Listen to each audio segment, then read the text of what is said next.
Apocalipse capítulo 4, verso 5. Eu quero fazer uma extensão da mensagem que foi pregada domingo em Sarzedo. Mensagem muito importante quando nós falamos sobre a primeira praga. Muito interessante, muito importante. Quem esteve domingo, levanta a mão lá, Sarzedo. Amém. Os irmãos viram sobre as taças, né? Uma das taças. Apocalipse 4, verso 5. 4, verso 5. Às vezes tem pessoas que falam assim: eu não fui no culto, mas vai ser gravado, eu vou ver pelo YouTube. Isso é bom, mas não é tão bom como se estiver presente. No momento da unção, no momento da aprendizagem, no momento que está sendo pregado. Né? Glória a Deus. É verdade. Apocalipse 4, verso 5. E do trono saíram relâmpagos e trovões e vozes. E diante do trono ardiam 7 lâmpadas de fogo, as quais são 7 Espíritos de Deus. Senhor Deus e Pai. Aleluia. Aqui temos, ó Pai querido, uma escritura. E nós sabemos que só o Senhor que pode nos dar a revelação. Porque interpretação, não há interpretação, não há nenhuma escritura de particular interpretação. Ela por si mesma interpreta a si mesma por meio da revelação. E a revelação já nos foi dada através de um mensageiro, através de um profeta, cujo ministério, Senhor, nesse dia final, era de trazer à igreja os mistérios de Deus revelados. Ó Senhor, nós somos gratos, somos agradecidos, ó Deus querido, por essa tão grande salvação, que sendo começada por aqueles que viram, depois foi proclamada por aqueles que ouviram. E aqui estamos mais uma vez batalhando por essa fé, que uma vez foi dada aos santos. Ajuda-nos, ó Pai, mais uma vez, em nome do Senhor Jesus Cristo. Amém. Os irmãos podem sentar. Nessa noite eu quero falar um pouquinho sobre o dia da misericórdia e o dia do juízo. O dia da misericórdia e o dia do juízo. Agora, nós sabemos que o juízo começa quando a misericórdia termina.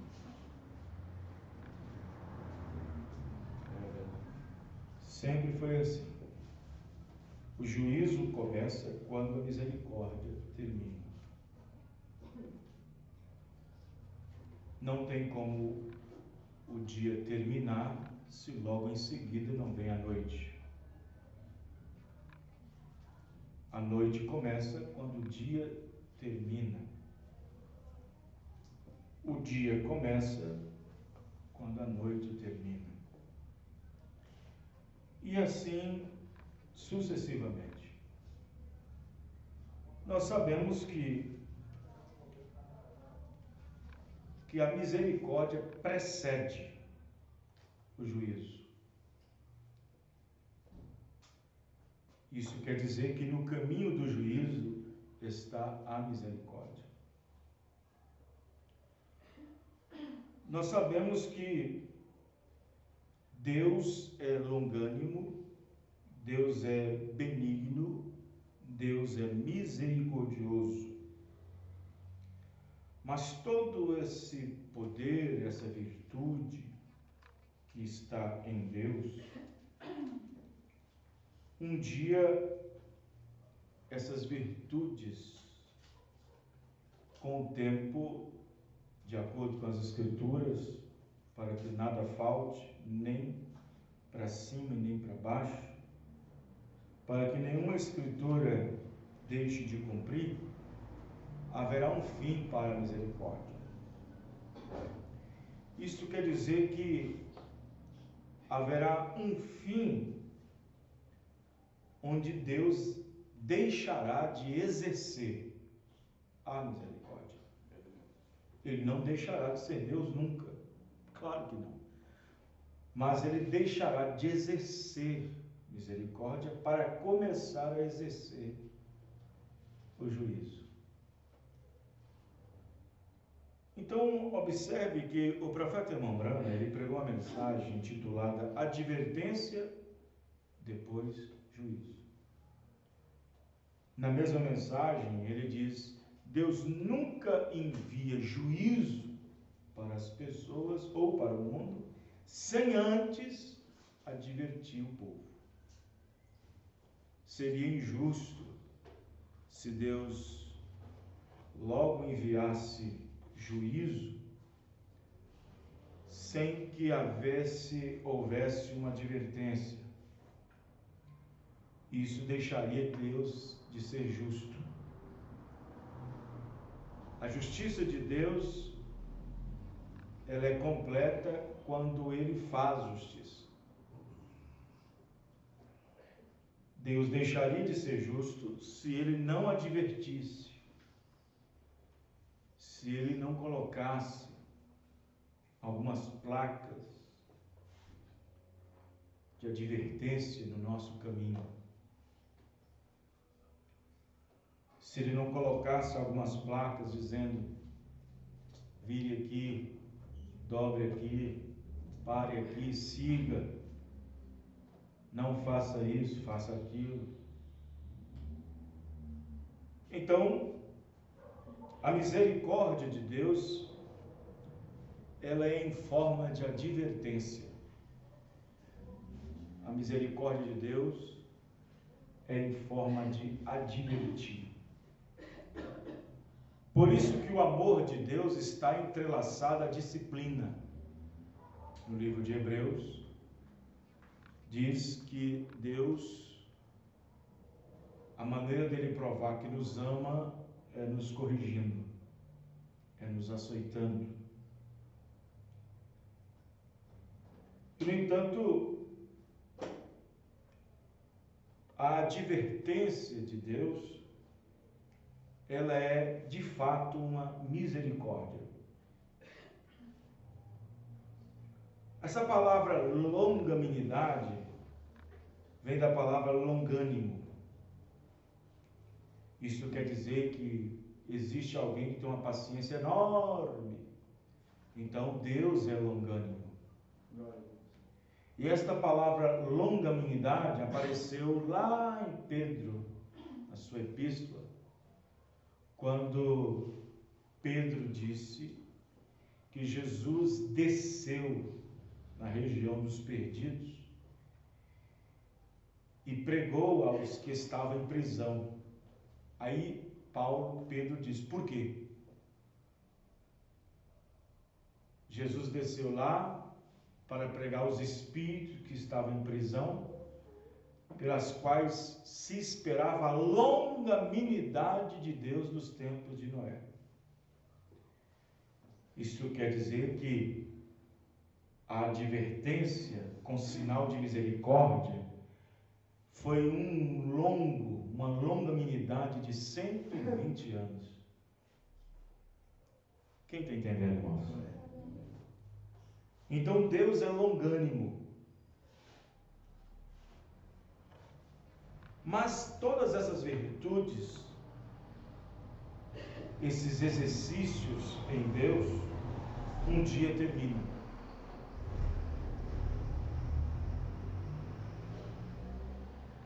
A misericórdia termina, a paciência esgota.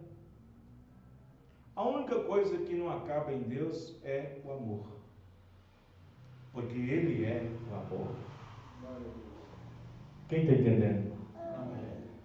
Então observe que a misericórdia precede o juízo.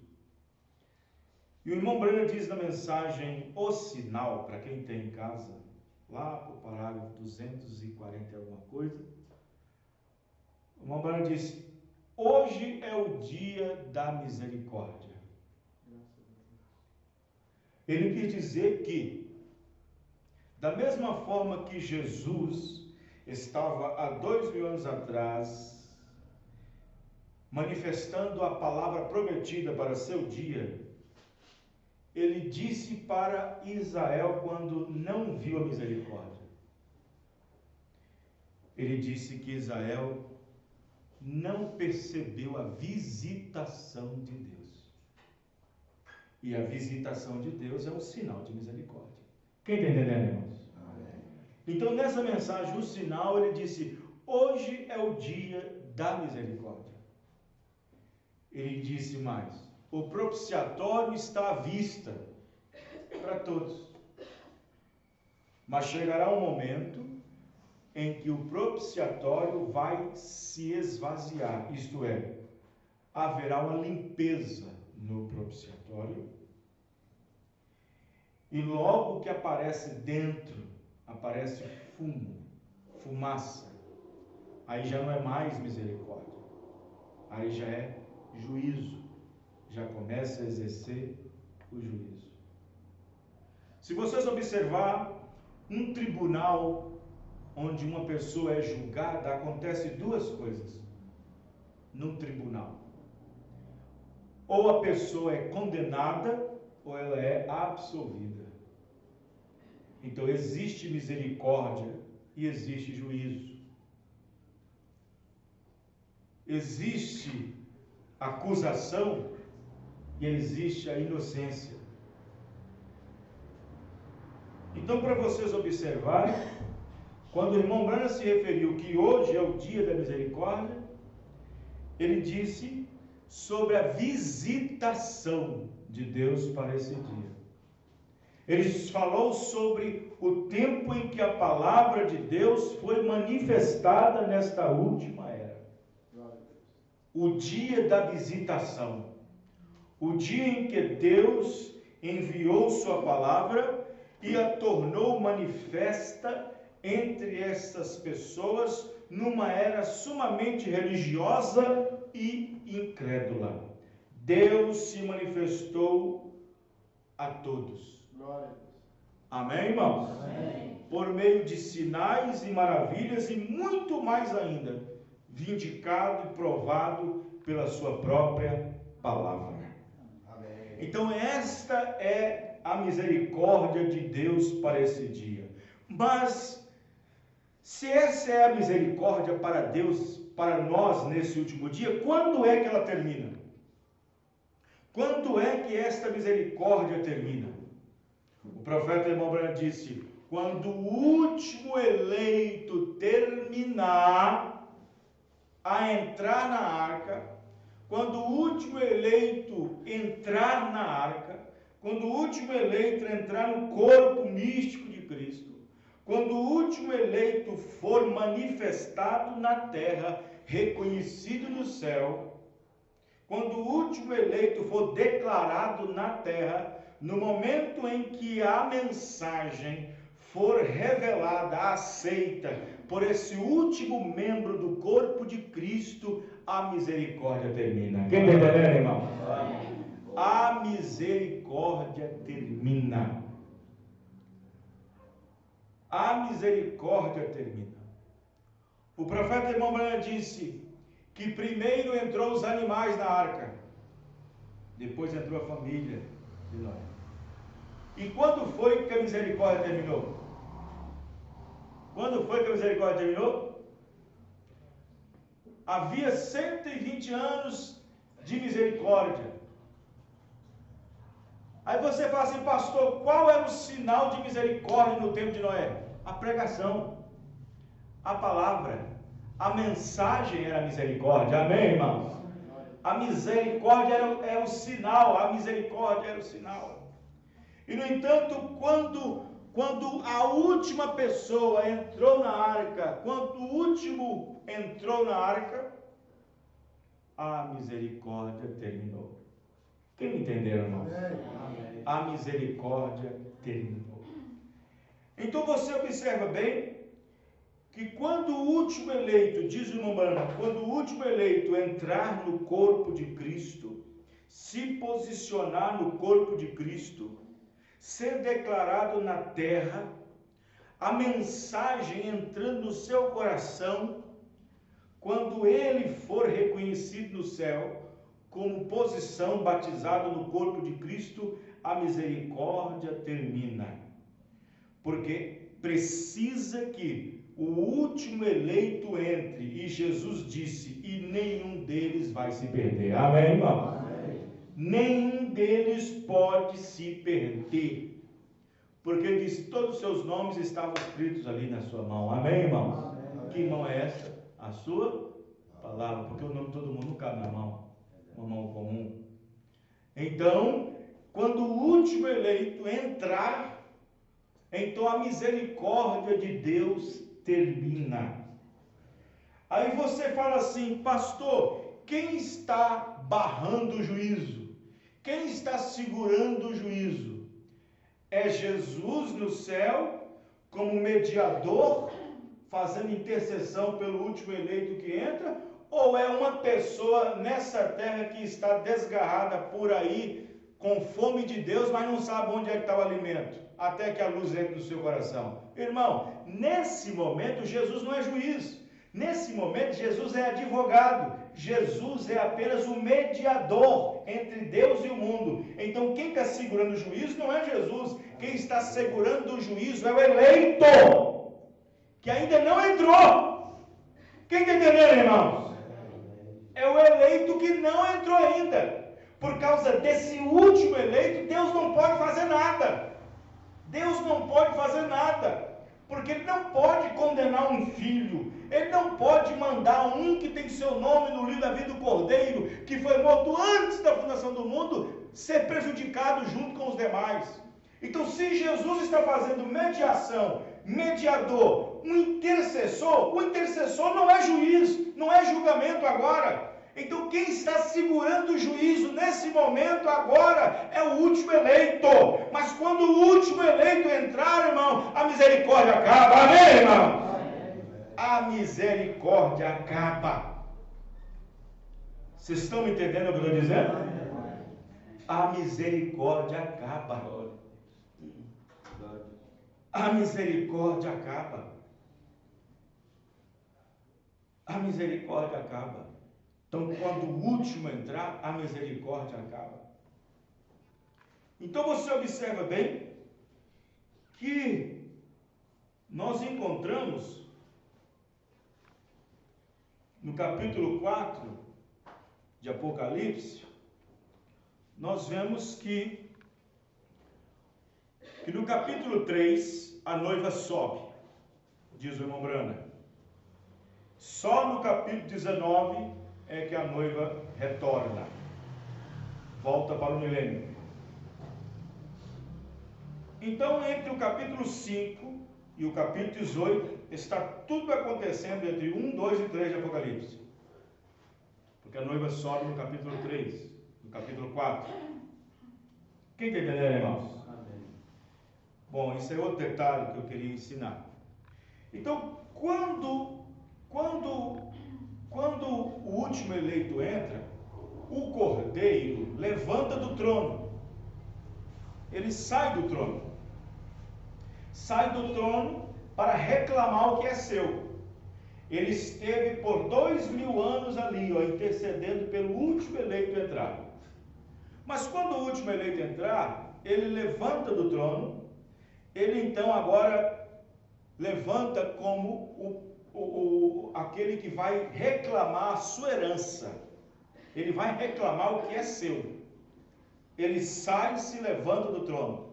Enquanto está no trono, ali como cordeiro, como mediador, o trono está todo ensanguentado, vamos dizer assim, com a misericórdia. Expiação. Então, quando o último eleito entra, pela qual esse cordeiro está intercedendo por esse último, então, esse mesmo lugar que ele estava sentado, agora começa a escurecer e a rajada de trovão para lá e relâmpago para cá, porque agora estabelece o juízo. Quem está entendendo, irmãos? Vocês estão compreendendo, irmãos? E então estabelece o juízo. Então eu quero que vocês prestem bem atenção. A Bíblia diz que é horrível para qualquer indivíduo, para qualquer homem cair na mão de um Deus vivo. Quem entendeu, irmãos? Na mão do Deus vivo. Agora imagine irado. Agora imagine irado. Vocês estão entendendo? Porque o profeta disse que o julgamento será sem misericórdia. Será sem misericórdia. Não há misericórdia no juízo do trono branco. Ah, pastor, mas e quem são aqueles da direita? Vinde, meus benditos, filho do meu pai, tal. Quem são essas ovelhas à sua direita? Você diz que tem misericórdia. Não, o profeta Mombra diz que aqueles que se aparecem na sua direita como ovelhas, ali, já entra na tribulação salvo. Já entra na grande tribulação salvo. Ele só passa por um julgamento, mas já entra salvo. Quem está entendendo, irmãos? Porque no juízo não tem misericórdia. Acabou a misericórdia, não tem mais propiciação, não tem mais sangue. Vocês vão encontrar isso dos selos, vão encontrar isso do quarto selo, vai encontrar isso do sexto selo, vai encontrar isso na mensagem à era de Éfeso, vai encontrar isso aqui, ó, Apocalipse capítulo 4, trono de misericórdia. Em várias mensagens o profeta vai dizer isso. Então, alguém diz o seguinte: irmão Brana, as virgens nécias vão se salvar na grande tribulação? Ele disse, já entra salva. As virgens nécias já entram salva. Quem está entendendo, irmãos? E essas virgens nécias são aquelas que estão à direita. Que estão à direita como ovelhas. Não é a noiva sobe. Amém, irmãos? A noiva não tem que estar diante do trono, a noiva senta no trono. A noiva vai sentar junto com o cordeiro para julgar. Então a noiva não tem que encarar o trono branco, a noiva não tem que estar diante do trono branco, porque será a coisa mais horrível que é estar diante do trono branco. Então quero que os irmãos observem uma coisa. Olha o que o irmão Brana vai dizer na mensagem, Trono de Misericórdia, capítulo 4, do parágrafo 91. Observe o que ele vai dizer aqui para nós. 91. Observe. Deixe-me mostrar isso agora para vocês. Deixe-me falar deste trono agora por alguns minutos. Este não era o trono da misericórdia. Já falei aqui do arrebatamento. Quando o cordeiro sai. Quem entendeu, irmãos? O irmão vai estar lá na frente, depois do rabo. A gente está falando de coisa que está acontecendo lá na frente, depois do arrebatamento. Deixe-me falar deste trono por alguns minutos. Este não era o trono da misericórdia. O trono da misericórdia já havia terminado. Quem está entendendo? Ele está falando logo depois do rapto. Porque o arrebatamento começa no capítulo 4. O arrebatamento é no capítulo 4 de Apocalipse. A noiva sobe no capítulo 4 e só volta no capítulo 19. Para a terra, no milênio. Veja, este não era o trono da misericórdia. O trono da misericórdia já havia terminado quando o último eleito entrou. Não há mais misericórdia, é sem misericórdia. Como o tribunal será o trono do julgamento de Cristo? O trono de julgamento, o trono branco do julgamento? Haverá misericórdia? Não. Não há nenhum pouquinho de misericórdia para ser dada no trono de julgamento. Você pode gritar misericórdia até não conseguir gritar mais. E você pode simplesmente gritar ao ar livre em algum lugar, porque lá não haverá mais misericórdia. Lá não haverá mais misericórdia. Aí você fala assim, mas pastor, e nós? E a igreja? E a noiva? Ela é julgada? É. Ela está sendo julgada agora. Amém, irmãos? Amém. Ela está sendo julgada aqui agora. O nosso julgamento começa na casa de Deus.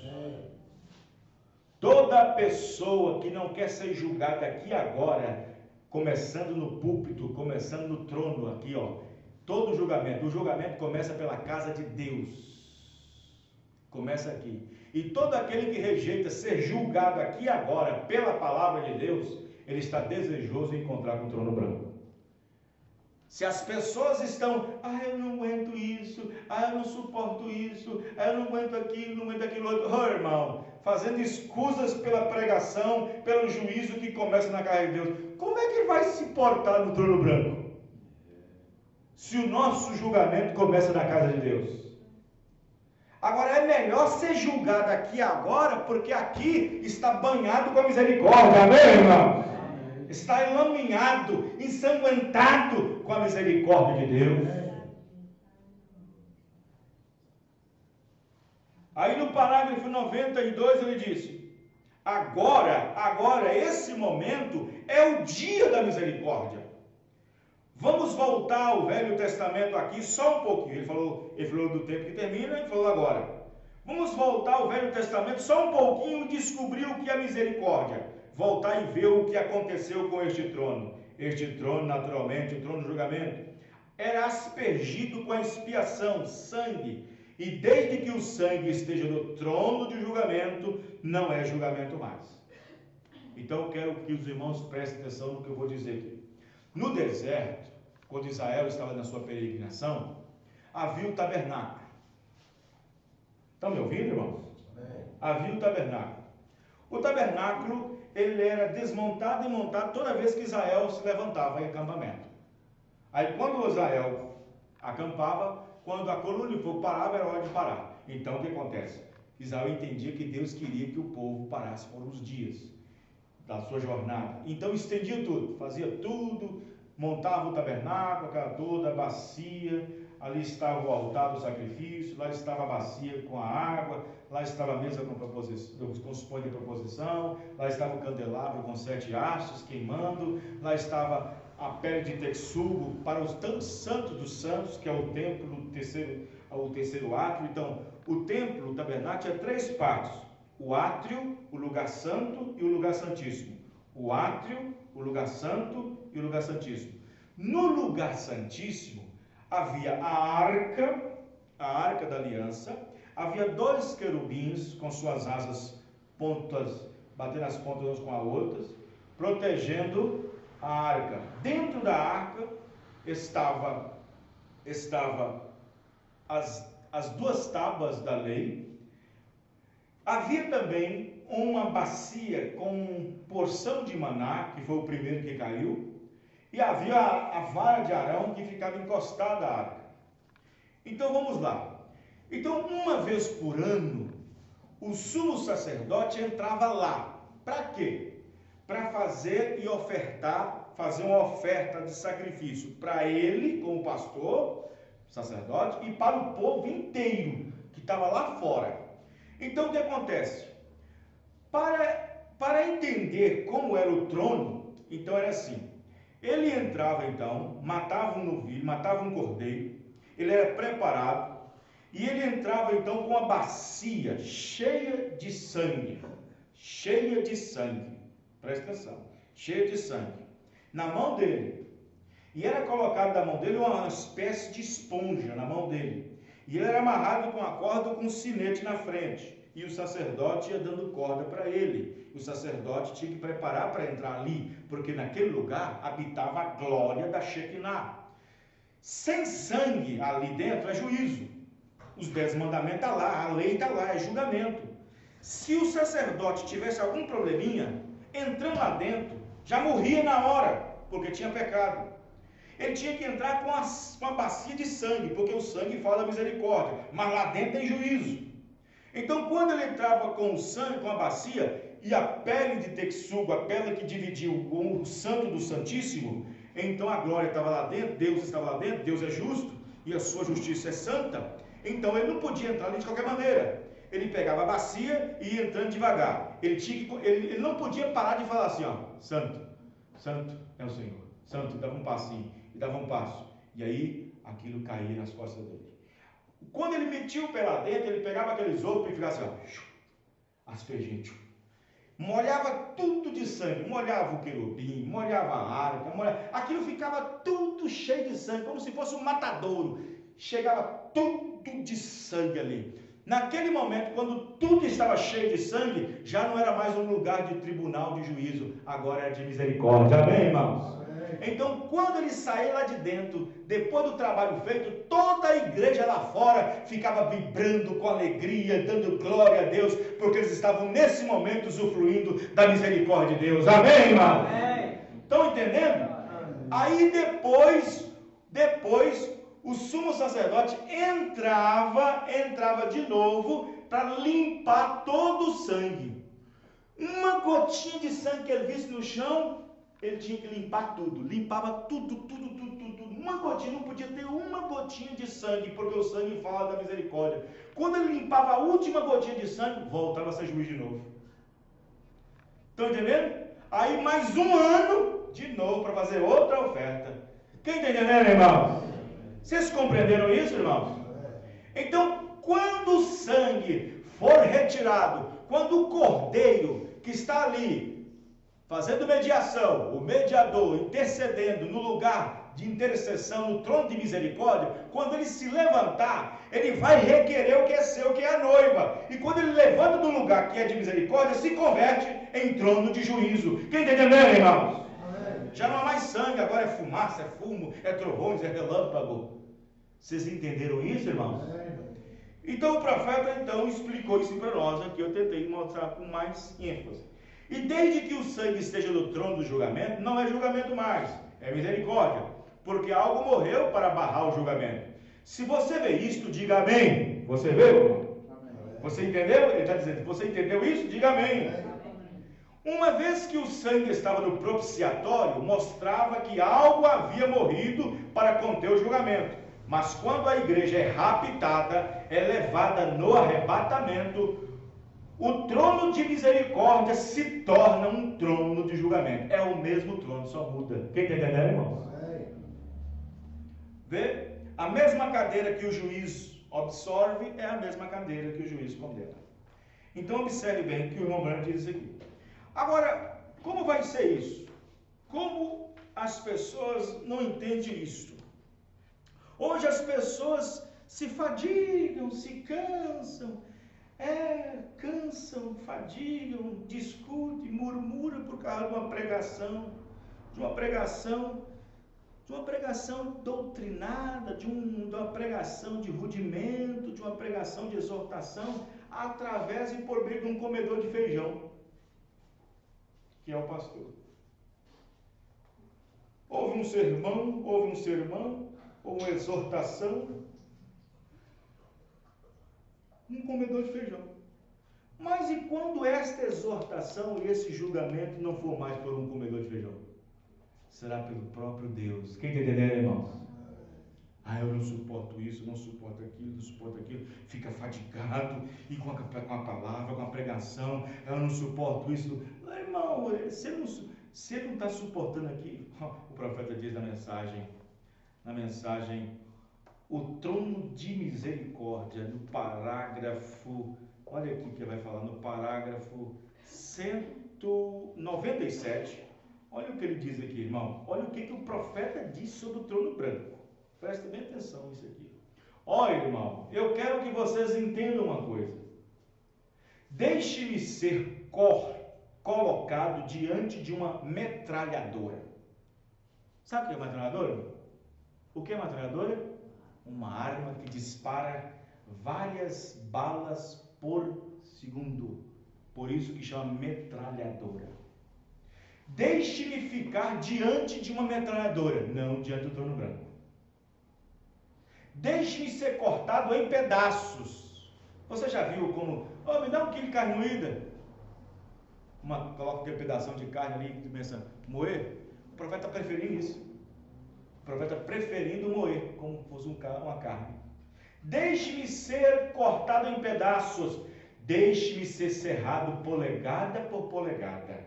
Deixe qualquer coisa acontecer. Deixe que eles rasguem minha barriga completamente e queime eu com enxofre tudo mais em mim, e meus braços e minhas pernas sejam cortados, seja o que for, mas nunca me deixe ficar de pé diante daquele trono branco naquele dia.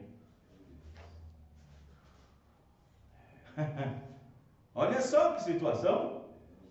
O profeta está querendo dizer o seguinte: ele prefere ser metralhado, cortado em pedacinho, moído, a barriga rasgada, depois ser queimado em enxofre, do que estar diante de um Deus irado no trono branco. Quem está entendendo, irmão? Por isso, Paulo disse, gente, Se vocês têm me suportado a minha loucura, suporta um pouco mais ainda. Amém, irmãos? Vocês estão achando que a minha pregação é loucura? Pois é esta loucura que vai salvar. Amém? Amém. O mundo aí acha que o que nós pregamos é loucura. E é loucura mesmo. Mas para quem? Para os que se perdem. Mas para nós é a salvação de Deus. Amém. Aleluia. Amém. Parágrafo 167 da mensagem Conferência com Deus. Quem tem em casa, leia. 167. Deixe-me dizer aqui uma coisa. Você sabe qual será a última conferência? Você sabe que teve muitas conferências, né? Desde o céu. A primeira conferência foi entre Deus e os anjos, que foi a decisão de como Deus decidiria vir ao mundo. Ele fez a reunião com os anjos, diz o irmão Branham, numa força de expressão. Ele fez uma conferência com os anjos. Essa foi a primeira conferência que houve no céu. Assim como tem a primeira, haverá a última. Ele diz, e qual será a última conferência? A última conferência que chegará a ser realizada, Deus seja misericordioso. Somente uma coisa terá chance lá, falando do trono. Esse é o julgamento agora. Agora é o nosso julgamento, mas é com misericórdia. Amém, irmãos? Amém. E a última coisa através da qual você será reconciliado é quando você aceitou o sangue de Jesus Cristo como seu perdão e foi cheio do Espírito Santo. Agora, há uma conferência onde todo homem terá que se reunir. Lá não terá esse negócio de estar atrasado, vai faltar, tem que estar lá de todo jeito. Toda mulher, todo homem, toda criança terá que se reunir lá. Para criança, pastor? Sim, criança também. Bebê não. Ele não está falando de recém-nascido, ele está falando de criança. Menino. Acima de 7 anos já pode suportar o juízo, diz o irmão Branham. Sim, há um lugar selecionado onde essa conferência será realizada. E haverá marcado o grande juízo do trono branco. Deus permitiu o seu profeta dar uma olhada, falando de João. E ele viu os livros sendo abertos. E abriu-se outro livro, que é o livro da vida. E milhões e milhões e milhões de ministros e anjos ministraram a ele. Vê você? Agora, observe bem. Se o justo agora se salva, agora eu pergunto, onde vai aparecer o pecador? Aonde vai aparecer? Na igreja? Não vai. Vai aparecer no trono branco. Quem está entendendo, irmãos? No trono branco. Agora, por que o julgamento passa pela igreja? Por que o julgamento primeiro começa por nós? Começa pela igreja, começa conosco. Porque Deus quis assim. Porque Deus quis assim, que o nosso julgamento começasse na casa de Deus. Porque assim como Jesus Cristo foi julgado, nós também tínhamos que ser julgados. Jesus foi provado, Jesus foi julgado, Jesus foi provado ser a palavra. Ele teve que passar por todos os testes como um homem, não como Deus, mas como homem, passando por todos os testes, tentações e se portando como homem de Deus. Ele passou pelo teste. Ele disse, da mesma forma, seria nós também. Amém, irmãos? Passando pelo teste, julgamento através da palavra. E não somente por isso, mas importa que entremos nos céus também, através de muitas perseguições e também aflições. Amém, irmãos? Amém. Vê? Aí está. Então, quando é que o juízo, de vez por todas, você se livra dele? Diz o profeta. Quando uma pessoa é batizada com o Espírito Santo, irmãos, selado no corpo de Cristo, já não tem mais nenhuma condenação. Já não há nenhuma condenação mais para aqueles que estão em Cristo. Cristo é o Espírito Santo, Cristo é a palavra. Não há mais nenhuma condenação para aquele que está em Cristo. Não há nenhuma condenação para aquele que recebeu o Espírito de Cristo. Não há nenhuma condenação. Nenhuma. Vocês estão entendendo, irmãos? Romanos 8:1, nenhuma. Agora, abre sua Bíblia em 1 Pedro, capítulo 4, verso 17, para você ver. 1 Pedro 4:17. Não há nenhuma condenação para os que estão em Cristo. Aí você fala assim, mas quem é Cristo, pastor? Cristo é o Espírito Santo, mas Cristo também é a palavra. Não há nenhuma condenação para quem está na palavra. Vocês entenderam? Por isso, irmão, que é muito... Olha, eu vou dizer para você aqui, ó, é uma responsabilidade muito grande dizer, eu estou na palavra. É uma responsabilidade muito grande. Porque não há nenhuma condenação para aqueles que estão em Cristo, e Cristo é a palavra. E se nós abrir nossa boca e dizer, eu estou na palavra, isso é uma responsabilidade muito grande. Muito grande mesmo. 1 Pedro 4, verso 17. Porque já é tempo que comece o julgamento pela casa de Deus. E se primeiro começa por nós, qual será o fim daqueles que são desobedientes ao Evangelho de Deus? Os irmãos estão entendendo? Qual será o fim daqueles que são desobedientes? Aí você pega assim, quem é esse desobediente? É aquele que fuma na praça? É aquele que está adulterando agora no motel? Não, irmão, eles não sabem o que é desobediência. Para desobedecer tem que conhecer. Ele está falando de desobediente para aqueles que já conhecem. Quem está entendendo, irmão? Meu Deus, será que os irmãos estão entendendo o que eu estou falando? Amém. Desobediente é para quem já conhece. O que adianta estar na mensagem, crendo no profeta e tudo mais, mas anda desobedecendo. Anda desobediente. Anda flertando com o mundo, brincando com o mundo. São esses que cometem desobediência. O mundo aí fora, o pecador, não comete desobediência. A natureza deles é pecar. Quem comete desobediência é quem conhece alguma coisa de lei, conhece alguma coisa.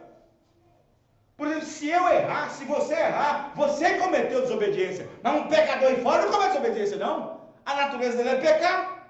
Ele não sabe o que é lei. Eu não sabia disso. Mas nós sabemos, amém, irmão? Desobedece o Evangelho. Eles obedecem o Evangelho? Eles estão no Evangelho, o mundo lá fora? Não estão. Vê? Agora observe que é necessário, irmãos, um julgamento primeiro para depois vir o julgamento. É necessário um julgamento para depois vir a sentença.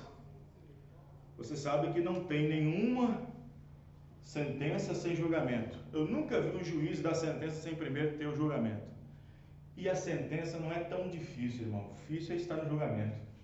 A sentença é naquele momento, ó, 30 anos de cadeia, acabou. Vai embora, levanta. Mas 5 dias, 4 dias, 3 dias, 2 dias sendo julgado. Isso é que é terrível. Na hora que recebe a sentença, ó, 30 anos, ele levanta e vai embora. Mas ficar 30 dias recebendo acusação. Tem julgamento que dura 5 uma semana. O caboclo sofre ali dentro, viu? E o promotor só em cima, só ouvindo a condenação. Talvez ele está até doido, me condena logo uma vez, eu quero sair daqui. Me leva logo. Mas existem pessoas já condenadas antes mesmo de alcançar o juiz, sabia disso? Vixe, calma lá, pastor. O senhor acabou de dizer agora que não existe condenação sem primeiro passar pelo julgamento? Pois é, mas existe. Existem pessoas condenadas antes mesmo de encarar o juízo. Antes mesmo de encarar o juízo, sabia disso? Antes mesmo. Isso aí é fato. Pega a sua Bíblia. Olha, a Bíblia diz que não tem perdão para quem blasfema contra. Não tem nem juízo ainda, já está julgado. Não chegou nem no trono branco que está julgado, já está condenado.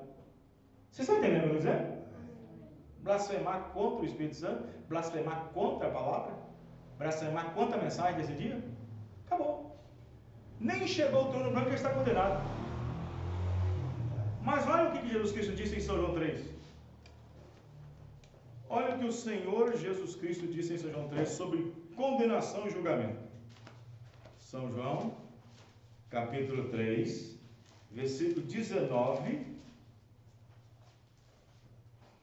Melhor dizendo, 18. São João 3, 18.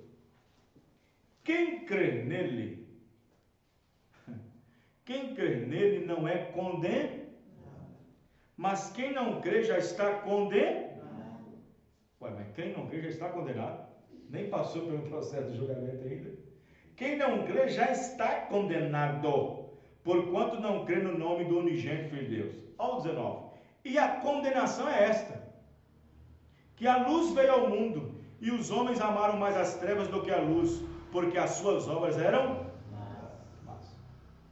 A luz veio ao mundo. Eu pergunto, a luz veio de novo ao mundo novamente, irmãos? Veio ou não veio, irmãos? A luz veio ou não veio, irmãos? Se não veio, você ainda estava na denominação ainda. Porque denominação é trevas, são trevas em si.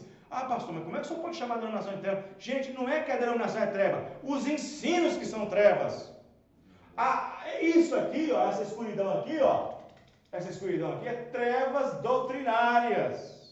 Não é que a terra está toda escura, é trevas de ensino, de interpretação, era da interpretação, é de várias doutrinas, vários ensinamentos, é trevas doutrinárias. E a luz veio novamente, amém, irmão? E a condenação é esta: a luz veio de novo e o povo amar mais a denominação, amar mais o sistema, amar mais o ensinamento batista, metodista, o ensinamento católico. Mas para aqueles que estavam dormindo nesse sistema morto, a luz raiou, amém, irmão? Amém. Desperta, tu que dormes, e levanta dentre os mortos, e Cristo já nos esclareceu, amém, irmão? Amém. Vamos ficar de pé. Aleluia. Aleluia. Glória a Deus. Os irmãos entenderam? Louvado seja o nome do Senhor Jesus. Deus Todo-Poderoso, Pai bendito, nós agradecemos por mais uma porção da Tua Palavra nessa noite, que nós aprendemos um pouco, Senhor, um pouco sobre o juízo, um pouco sobre o trono, um pouco sobre misericórdia, sobre sangue. Ó Deus, abençoa cada um nessa noite. Que a graça do Senhor Jesus Cristo venha sustentar suas vidas, ó Pai, cada vez mais com a Tua Palavra. Obrigado, Senhor, por mais essa porção, e que possamos sempre aprender a Tua Palavra, entendendo que hoje é o dia da misericórdia, Senhor. O dia da misericórdia. Obrigado por essa misericórdia ter alcançado cada um de nós nessa noite. Porque como diz a palavra, e Deus enviou a sua palavra e nos curou. É assim Deus fez novamente, nos enviou a palavra e fomos curados do sistema religioso. Abençoa cada um a voltar para os seus lares, que nenhum mal suceda pelo caminho, mas que o Senhor seja o seu ajudador, no nome do Senhor Jesus Cristo. Amém e amém, Senhor. Deus abençoe os irmãos. Até o próximo culto, se Deus permitir. Amanhã, Citrolândia, e domingo, Sarzeiro. Deus abençoe cada um.